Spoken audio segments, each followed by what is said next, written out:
आता तुला आठवेल, अंधारातून आलेला तो आवाज अजूनही मनीच्या कानात घुमत होता. तू मला पहिल्यांदा खाली का सोडलंस?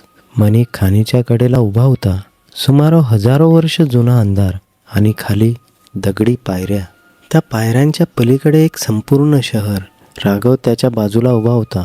नारायण काहीच बोलत नव्हता. मनीच्या हातात अजूनही तो जुना फोटो होता.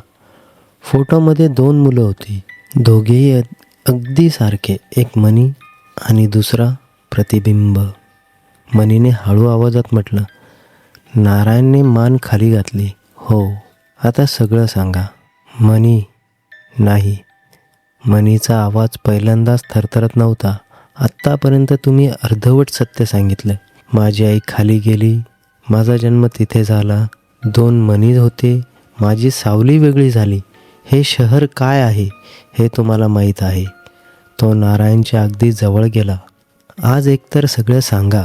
तो थांबला. किंवा माझ्यासोबत खाली या. नारायण काही क्षण त्याच्याकडे पाहिलं, मग तो हळूच खाली बसला. ठीक आहे. त्याने खोल श्वास घेतला. आज तुला सगळं कळेल. मनीचा जन्म. साधारण 30 वर्षापूर्वी नारायण बोलू लागला. ही खाण सुरू झाली तेव्हा इथे फक्त दगड आणि खनिज होते. पण खोदकाम करताना आम्हाला जमिनीखाली एक जुनं बांधकाम सापडलं. तेच शहर. नाही. मग शहरापर्यंत जाणारा पहिला दरवाजा. मनी शांतपणे ऐकत होता. त्या दरवाजाच्या मागे काहीही नव्हतं, फक्त एक लांब बोगदा. आम्ही तो बोगदा बंद केला. मग काही महिन्यांनी नारायणचा आवाज मंद झाला. खाणीत काम करणाऱ्या लोकांना एकच प्रकारची स्वप्न पडायला लागली. राघव म्हणाला, कसली स्वप्न? एक शहर जमिनीखालील. हो. आणि नारायण म्हणाला, त्या शहराच्या मध्यभागी एक काळा मनोरा. मनीने विचारलं, तो मनोरा कशासाठी? हे आम्हाला तेव्हा माहीत नव्हतं. नारायण थांबला. नंतर समजलं. काय?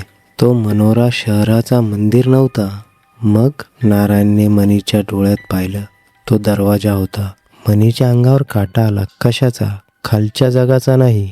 नारायण म्हणाला, आपल्या जगाचा. काही सेकंद कुणीच बोलत नाही. मग नारायण पुढे म्हणाला, त्या शहरातले लोक एकेकाळी जिवंत होते, पण त्यांनी मृत्यू टाळण्याचा प्रयत्न केला. राघव म्हणाला, कसं? त्यांनी शरीरापेक्षा आठवणी जिवंत ठेवण्याचा प्रयत्न केला. मनीला काहीच समजत नव्हतं. नारायण म्हणाला, त्यांनी माणसाच्या सावल्या वेगळ्या करून त्यांच्यात आठवणी साठवण्याचा प्रयोग केला. मनीच्या चेहऱ्यावर भीती आली. म्हणजे तुला जे दिसलंय ना, नारायण म्हणाला, ते भूत नाही. मग ते अपूर्ण माणसं आहेत. मनीने फोटो पुन्हा पाहिला. मग हा दुसरा मनी कोण? तुझं प्रतिबिंब. माझं? हो. पण माझं प्रतिबिंब माझ्यासारखं शरीर घेऊन कसं फिरतं? कारण. नारायण थांबला. तुझ्या आईने तुला वाचवण्यासाठी एक प्रयोग केला. मनीचा चेहरा बदलला. माझ्या आईने? हो. काय केलं? तिने तुझी सावली तुझ्यापासून वेगळी केली. मनी काहीच बोलला नाही. तुझ्या शरीरातील भीती, तुझ्या आठवणी, तुझ्या रक्ताशी जोडलेली ती ऊर्जा. नारायण म्हणाला, तिने ती सगळी तुझ्या सावलीत बंद केली. राघवने विचारलं, मग त्या सावलीचं काय झालं? ती खाली राहिली. मनीने कुजबुजत विचारले, माझ्या आणि माझ्यासोबत वर काय आलं? नारायणने उत्तर दिलं, तुझं शरीर. मनी मागे सरकला. म्हणजे मी? नारायण म्हणाला, तू पूर्ण मनी नाहीस. मनीने त्याच्याकडे पाहिले. मग मी कोण? नारायण शांतपणे म्हणाला, तू तुझ्या आईने वाचवलेला एक भाग आहेस. अचानक खालून आवाज आला. सगळे दचकले. दगडी पायऱ्यांच्या खाली कुठेतरी मोठा दगड कोसळला. मनीने टॉर्च खाली केला. आपण खाली जातो? राघवने विचारले. आत्ता? हो.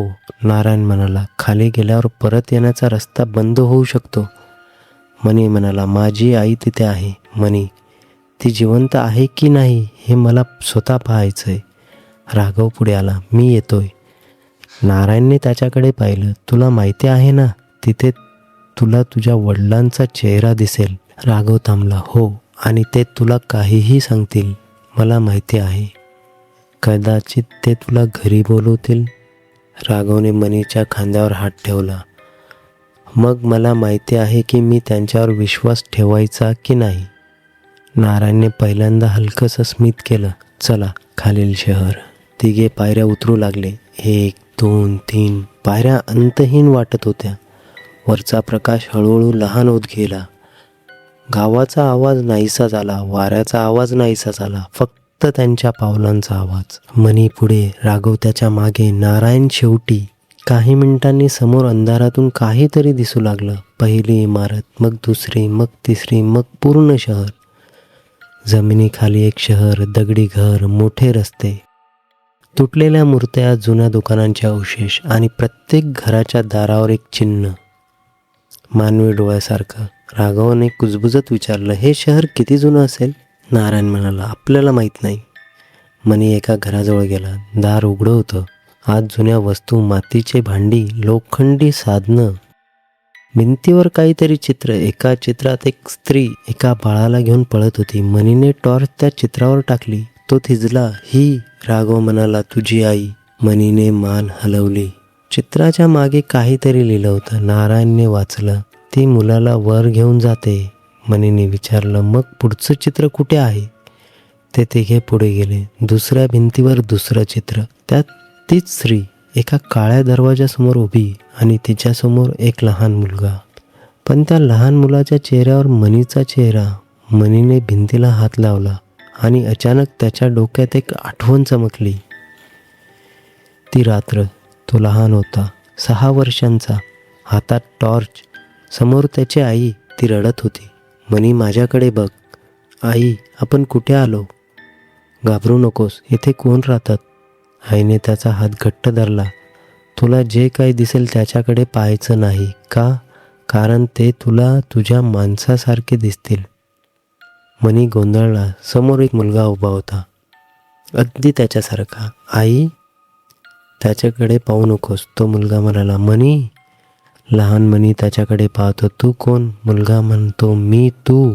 खोटं. मुलगा असतो. तुझी आई तुला वर घेऊन जाणार आहे. लहान मनी आईकडे पाहतो. आई. आईच्या डोळ्यात अश्रू. ती म्हणते, हो. मग तो मुलगा म्हणतो, पण मला इथे एकटं सोडून जाशील? लहान मनी त्याच्याकडे पाहतो. तुला वाईट वाटतं? तो त्याच्याजवळ जातो. आई ओरडते, मनी नाही, पण उशीर झालेला असतो.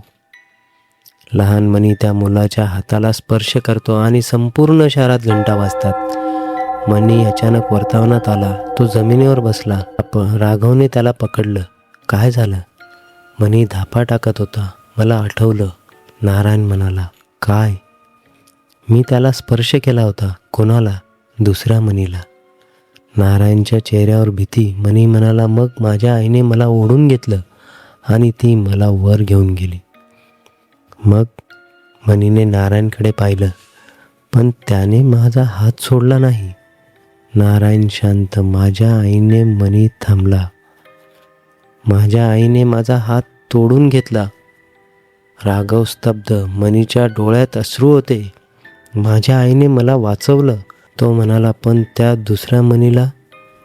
त्याचा आवाज तुटला. तिने खाली सोडलं. काळा मनोरा. शहराच्या मध्यभागी एक उंच काळा मनोरा दिसत होता. त्याच्याकडून हलका निळा प्रकाश बाहेर येत होता. नारायण म्हणाला, तोच आहे. मनी म्हणाला, काय? मुख्य दरवाजा. तिघे मनोऱ्याकडे गेले. दरवाजावर एक विचित्र कोरीव काम केले होते. 3 आकृत्या, एक स्त्री, एक मुलगा आणि एक सावली. मनीने हात पुढे केला. राघव म्हणाला, थांब. पण मनीने दरवाजाला स्पर्श केला. क्षणात संपूर्ण मनोरा थरथरला आणि हजारो आवाज एकाच वेळी बोलू लागले. मनी, मनी, मनी, मनी. मनीने कान झाकले. मग एकच आवाज स्पष्ट आला, त्याच्या आईचा. मनी. त्याने डोळे उघडले. समोर एक स्त्री उभी होती. पांढरी साडी, केस विस्कटलेले, चेहरा थकलेला, पण तीच त्याची आई. मनीच्या डोळ्यात अश्रू आले. आई. ती काहीच बोलली नाही. मनी धावत तिच्याकडे गेला. राघव ओरडला, मनी थांब. पण मनीने आईला मिठी मारली. ती स्त्री काही सेकंद शांत राहिली. मग तिने त्याच्या डोक्यावर हात ठेवला. माझ्या मुला. मनी रडत होता. तू मला सोडून का गेलीस? आईच्या डोळ्यात अश्रू आले. मी तुला सोडलं नाही. मग मी तुला वाचवलं. मनी म्हणाला, मला सगळं आठवलं. आई म्हणाली, सगळं नाही. मनीने तिच्याकडे पाहिलं. काय बाकी आहे? आईने त्याचा चेहरा दोन्ही हातांनी धरला. तू खाली आलासच का? मनी गप्प. मी तुला वर पाठवलं, पण मी परत आले. हो. आईने आजूबाजूला पाहिलं. आणि तेच सर्वात मोठं संकट आहे. राघव म्हणाला, कशाचं? आईने त्याच्याकडे पाहिले. त्याचं. मनी म्हणाला, ते कोण? आईने मनोऱ्याकडे पाहिलं. जे या शहरात अडकले आहेत ते बाहेर काय येऊ शकत नाहीत, कारण त्यांच्याकडे सावल्या नाहीत. मनी थिजला. आई पुढे म्हणाली, त्यांना वरच्या जगात येण्यासाठी जिवंत माणसांची सावली लागते. राघव म्हणाला, म्हणजे? आईने मनीच्या छातीवर हात ठेवला. तुझी खरी भीती.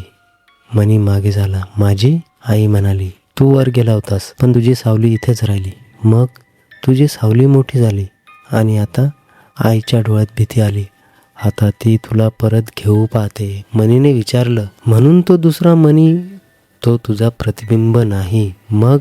आई म्हणाली, ती तुझी सावली आहे. मनीच्या चेहऱ्यावर भीती. पण तो माझ्यासारखा दिसतो. कारण सावलीला चेहरा नसतो. आई म्हणाली, ती ज्याची असते त्याचाच चेहरा घेते. मनी मागे सरकला. राघव म्हणाला, मग त्याला थांबवायचं कसं?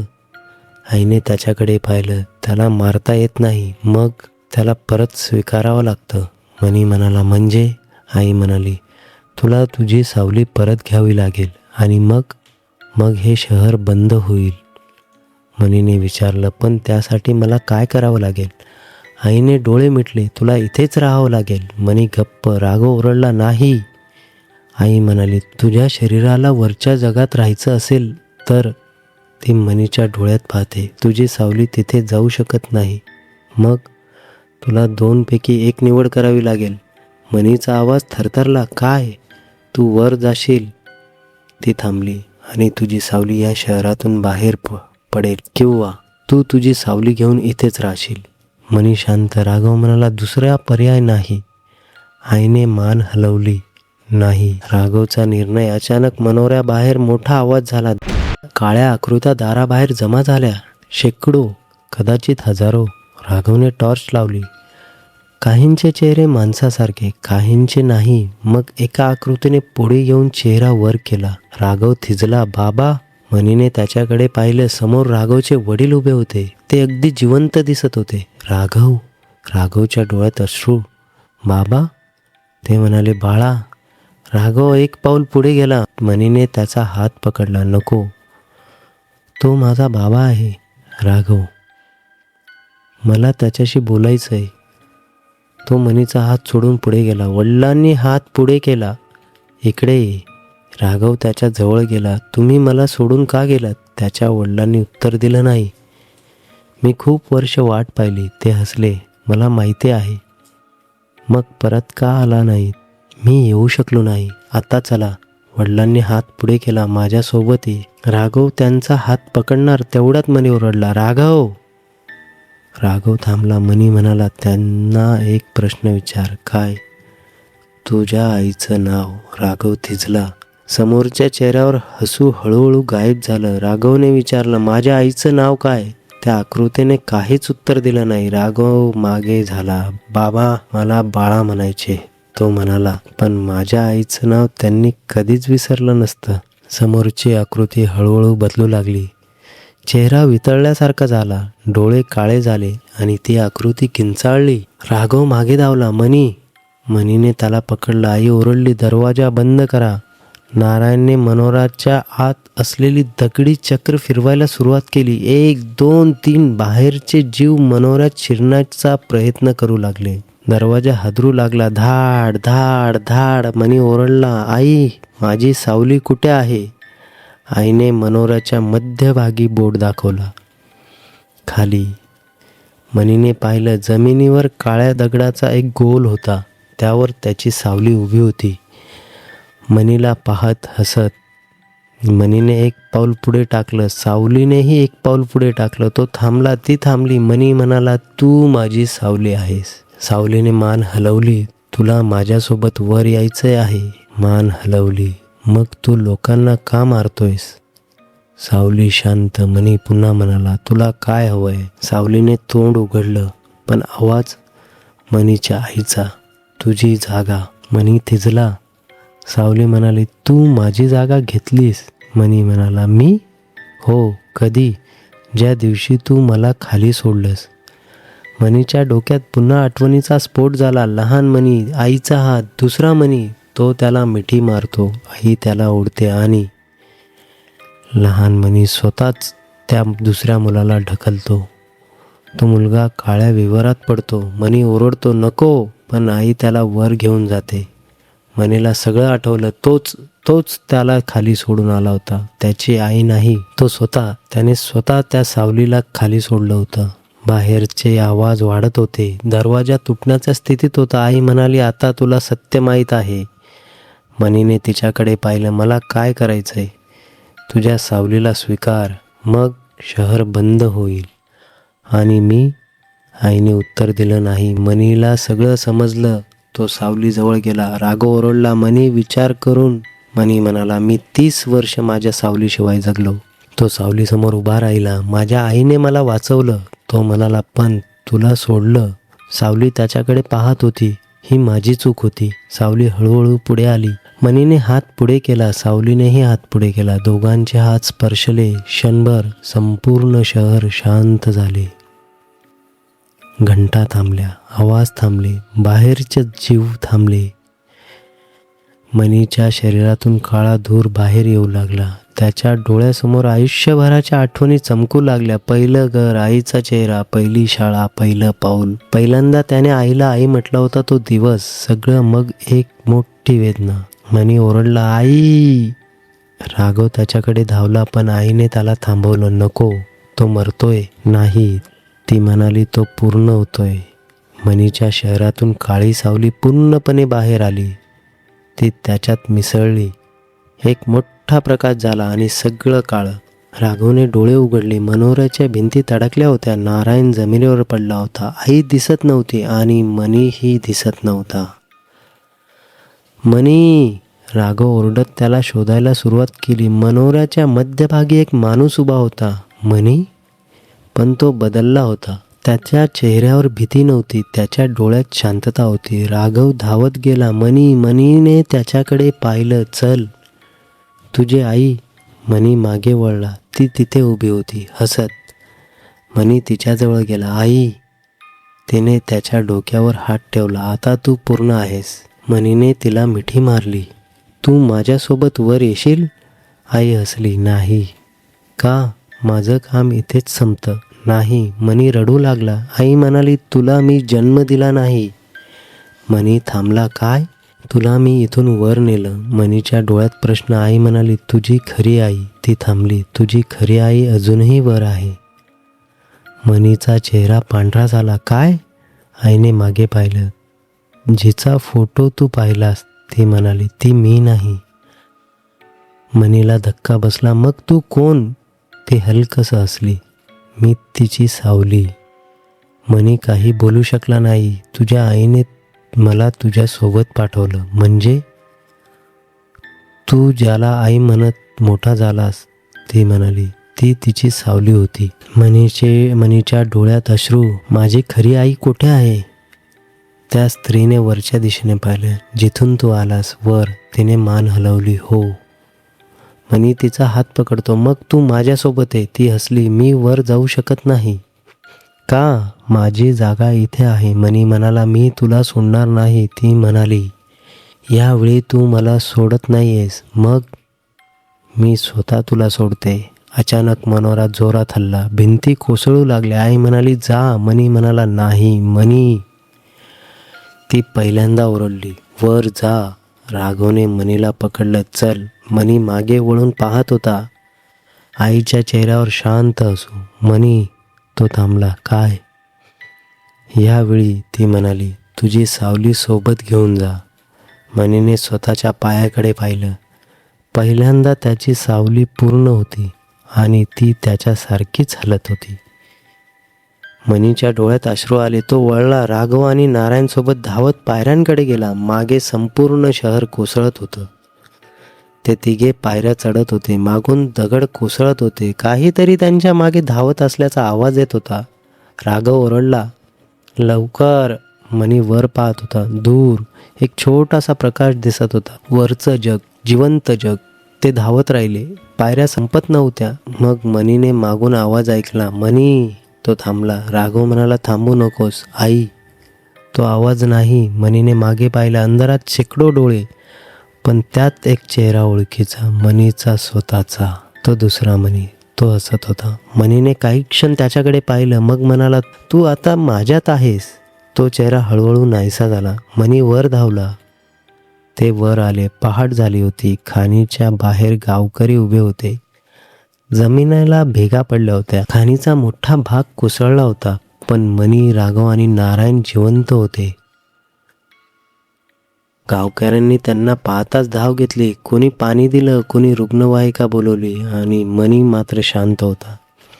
तो सतत स्वतःच्या पायाकडे पाहत होता. त्याची सावली तिथे होती, पूर्ण सामान्य. राघवने त्याच्या खांद्यावर हात ठेवला. संपलं. मनीने वर पाहिलं. हो. नारायण मात्र खाणीच्या दिशेने पाहत होता. मनीने विचारलं. नारायण म्हणाला, मला काहीतरी सांगायचं आहे. काय? नारायणने हातातील जुनी कॅसेट काढली. ही शेवटची कॅसेट. मनी म्हणाला, आपण ती ऐकली नाही? मग आता ऐकू. ते गावातील एका जुन्या खोलीत गेले. नारायणने कॅसेट सुरू केली. कर्कश आवाज. मग मनीच्या वडिलांचा आवाज. जर माझा मुलगा कधी परत आला. मनीचा श्वास थांबला. आवाज पुढे म्हणाला, तर त्याला हे सांगू नका की त्याची आई मरून गेली. मनीने नारायणकडे पाहिलं. काय? रेकॉर्डिंग सुरू. कारण ती जिवंत आहे. मनी जागेवरून उठला. कुठे? आवाज पुढे म्हणत होता, ती या जगात नाही. ती दुसऱ्या बाजूला अडकली आहे. आणि जर मनीने स्वतःची सावली परत घेतली, कॅसेटमध्ये काही सेकंद शांतता, तर दरवाजा कायमचा बंद होईल. मनीने सुटकेचा श्वास घेतला, पण पुढचं वाक्य ऐकून त्याच्या चेहऱ्यावरची शांतता नाहीशी झाली. पण जर दरवाजा बंद झाला, आवाज म्हणाला, तिथे अडकलेले प्रत्येक जीवाचा शेवट होईल. मनीच्या डोळ्यात आईचा चेहरा आला. मग रेकॉर्डिंगमध्ये शेवटचं वाक्य, मनी, जर तू हे ऐकत असशील तर मला माफ कर. कॅसेट बंद. खोलीत शांतता. राघव म्हणाला, मनी. मनी काहीही बोलला नाही. नारायण विचारलं, तू ठीक आहेस? मनीने हळू आवाजात उत्तर दिले, माझ्या आईला मी मारलं नाही, तिने मला वाचवलं. मनी, मी माझी सावली परत घेतली. तो म्हणाला, म्हणजे मी दरवाजा बंद केला. नारायण शांत. मनीने खिडकीतून खाणीच्या दिशेने पाहिलं. मग ती आता. तो पुढे बोलू शकला नाही. काही दिवसांनी खाण कायमची बंद करण्यात आली. संपूर्ण परिसरात सरकारी सील लावण्यात आली. कामगारांना दुसरीकडे हलवलं. गाव पुन्हा हळूहळू सामान्य झालं. लोकांनी त्या घटनेबद्दल बोलणं बंद केलं. कोणी म्हणाला भूकंप झाला होता, कोणी म्हणाला जुनी खाण कोसळली, कोणी म्हणाला खाली काहीच नव्हतं, फक्त दगड. मनी मात्र ह्या गोष्टीवर कधीच बोलला नाही. राघवने त्याला अनेकदा विचारलं, तुला अजूनही आवाज ऐकू येतात का? मनी म्हणायचा, नाही. सावली ठीक आहे? मनी असायचा, हो. आणि खरंच त्याची सावली आता पूर्णपणे सामान्य होती. सगळं संपल्यासारखं वाटत होतं. 1 महिना गेला, 2 महिने गेले, 3 महिने. मनी शहरात परतला. त्याने नोकरी सुरू केली. जीवन पुन्हा पूर्वीसारखं झालं. एक दिवस रात्री मनी आपल्या खोलीत एकटाच होता. घड्याळात 2:17 झाली होती. तो झोपायला जाणार तेवढ्यात त्याच्या फोनवर मेसेज आला. Unknown number. मनीने मेसेज उघडला. फक्त एक फोटो. मनी काही सेकंद फोटो पाहत राहिला. तो फोटो खाणीच्या आतला होता. काळा मनोरा. पण खाण तर कोसळली होती. मनीने दुसरा मेसेज पाहिला. तू दरवाजा बंद केला. मनीच्या हातातून फोन सुटता सुटता वाचला. तिसरा मेसेज, पण तू एक गोष्ट विसरलास. मनीच्या छातीत धडधड सुरू झाली. चौथा मेसेज आला. सगळे दरवाजे खालून उघडत नाहीत. मनीने लगेच राघवला फोन केला. राघवने फोन उचलला नाही. मनीने पुन्हा केला. काहीच नाही. अचानक त्याच्या खोलीतला दिवा बंद झाला. पूर्ण अंधार. मनीने फोनचा फ्लॅश सुरू केला आणि त्याच्या नजरेसमोर भिंतीवर काहीतरी दिसलं. एक सावली. मनीने स्वतःच्या पायाकडे पाहिलं. स्वतःची सावली तिथे होती, पण भिंतीवरची सावली त्याची नव्हती. ती सावली हळूहळू डोकं वर करत होती. मनी मागे सरकला. भिंतीवरची सावली हात वर करते. मनी हात वर करत नाही. सावलीने एक दार उघडण्याचा इशारा केला. मनीच्या फोनवर अचानक राघवचा मेसेज आला. फक्त 2 शब्द, मनी पळ. मनीने उत्तर टाईप केलं. कुठे? उत्तर लगेच आलं, तुझ्या घरातून. मनीच्या चेहऱ्यावर भीती. मग त्याच्या मागून आवाज आला, अगदी हळू, अगदी ओळखीचा. मनी. तो वळला नाही. आवाज पुन्हा, मनी. यावेळी तो आवाज त्याच्या आईचा नव्हता, तो आवाज स्वतः मनीचा होता. मनी हळूहळू मागे वळला. खोलीच्या कोपऱ्यात एक माणूस उभा होता. मनीसारखाच, अगदी मनीसारखा, पण त्याची सावली नव्हती. मनीच्या तोंडून आवाजही निघेना. तो दुसरा मनी असला आणि म्हणाला, तू खाली माझी सावली घेऊन आलास. मनी काहीही बोलला नाही. तो पुढे आला, पण त्याने स्वतःच्या छातीवर हात ठेवला. तुझी आई तुला वर पाठवताना तो थांबला. एक गोष्ट विसरली. मनी कुजबजला. काय? दुसरा मनी अगदी जवळ आला. तुझं शरीर 2 भागात बनलं होतं. तो म्हणा, एक शरीर आणि एक सावली. दुसरा मनी हसला. तू सावली परत घेतलीस. तो आणखी जवळ आला, पण त्याने मनीच्या छातीवर बोट ठेवलं. दुसरं शरीर अजूनही खाली आहे. मनी मागे हटला. नाही. दुसरा मनी म्हणाला, तुला वाटलं? तो हसला. तू मला खाली सोडलंस, पण खोलीतील सगळ्या भिंतीवर अचानक काळ्या सावल्या दिसू लागल्या. 1, 2, 10, 100. मनीने आजूबाजूला पाहिलं. दुसरा मनी म्हणाला, तू मला नाही सोडलंस. क्षणभर शांतता. मग तू तुझ्या जागी कोणाला तरी खाली सोडलंस. मनीच्या चेहऱ्यावर रक्त उरलंच नाही आणि त्या क्षणी घराच्या जमिनीखालून एक मोठा आवाज आला. धाड. जमीन हलली. भिंतीवर बारीक भेग पडली. त्या भेगेतून काळा धूर बाहेर येऊ लागला. मनी मागे हटला. दुसरा मनी मात्र हसत होता. आता तुला सगळं आठवेल. काय? दुसरा मनी म्हणाला, तू 6 वर्षाचा होतास. तुझी आई तुला घेऊन वर आली. तुझी सावली खाली राहिली. पण तो मनीच्या डोळ्यात पाहत म्हणाला, तुझ्यासोबत वर आलेलं शरीर तुझं नव्हतंच. मनी थिजला. दुसरा मनी हळूहळू अंधारात विरघळू लागला. मनी ओरडला, मग मी कोण आहे? अंधारातून शेवटचा आवाज आला. हा प्रश्न. क्षणभर शांतता. तुझ्या आईला विचार. मनीने फोनकडे पाहिलं. स्क्रीनवर एक नवीन मेसेज. Unknown number. त्यात फक्त एक फोटो. मनीने फोटो उघडला. फोटोमध्ये त्याची आई होती, पण यावेळी खाणीमध्ये नव्हती. ती मनीच्या घराबाहेर उभी होती. फोटोच्या खाली तारीख होती, आजची, आणि वेळ 2:17. मनीने हळूहळू खिडकीकडे पाहिलं. खिडकीच्या बाहेर एक स्त्री उभी होती. तीच साडी, तोच चेहरा, तीच आई. मनीच्या डोळ्यात अश्रू आले. ती खिडकीच्या काचेवर हात ठेवते आणि हळूच होठ हलवते. मनीला आवाज ऐकू येत नाही, पण ओठांचे शब्द स्पष्ट होता. मनी, दरवाजा उघड. मनीने खिडकीकडे एक पाऊल टाकलं. मग त्याच्या मागून दुसरा आवाज आला. उघडू नकोस. मनी थांबला. तो आवाज राघवचा होता. मनीने मागे पाहिलं. राघव दारात उभा होता, पण त्याच्या चेहऱ्यावर भीती होती. मनी म्हणाला, राघव. राघवने त्याला थांबवलं. खिडकीपासून दूर हो. ती माझी आई आहे. राघव म्हणाला, नाही. मनी गोंधळला. मग कोण? राघवने खिडकी बाहेर पाहिलं. त्याच्या चेहऱ्याचा रंग उडाला, कारण तो कुजबुजला. तुझी आई माझ्यासोबत आहे. मनी हळूहळू राघवकडे पाहतो. कुठे? राघवच्या मागे एक स्त्री उभी होती. मनीची खरी आई, जिवंत, रडत, आणि तिच्या हातात एक जुना फोटो. ती मनीला पाहते आणि फक्त एवढेच म्हणते, माझ्या मुला. मनी खिडकी बाहेर पाहतो. आई तिथे अजूनही उभी आहे. मग खोलीच्या दुसऱ्या आईकडे पाहत. दोघी एकसारख्या, अगदी एकसारख्या. मनीच्या चेहऱ्यावर भीती पसरते. राघव ओरडतो, मनी. बाहेरची आई हसते, आतली आई रडते, आणि अचानक दोघी एकाच वेळी बोलतात, मनी माझ्यासोबत आहे. दिवा बंद होतो. पूर्ण अंधार, आणि शेवटचा आवाज मनीच्या स्वतःच्या सावलीचा. यावेळी योग्य आई निवड.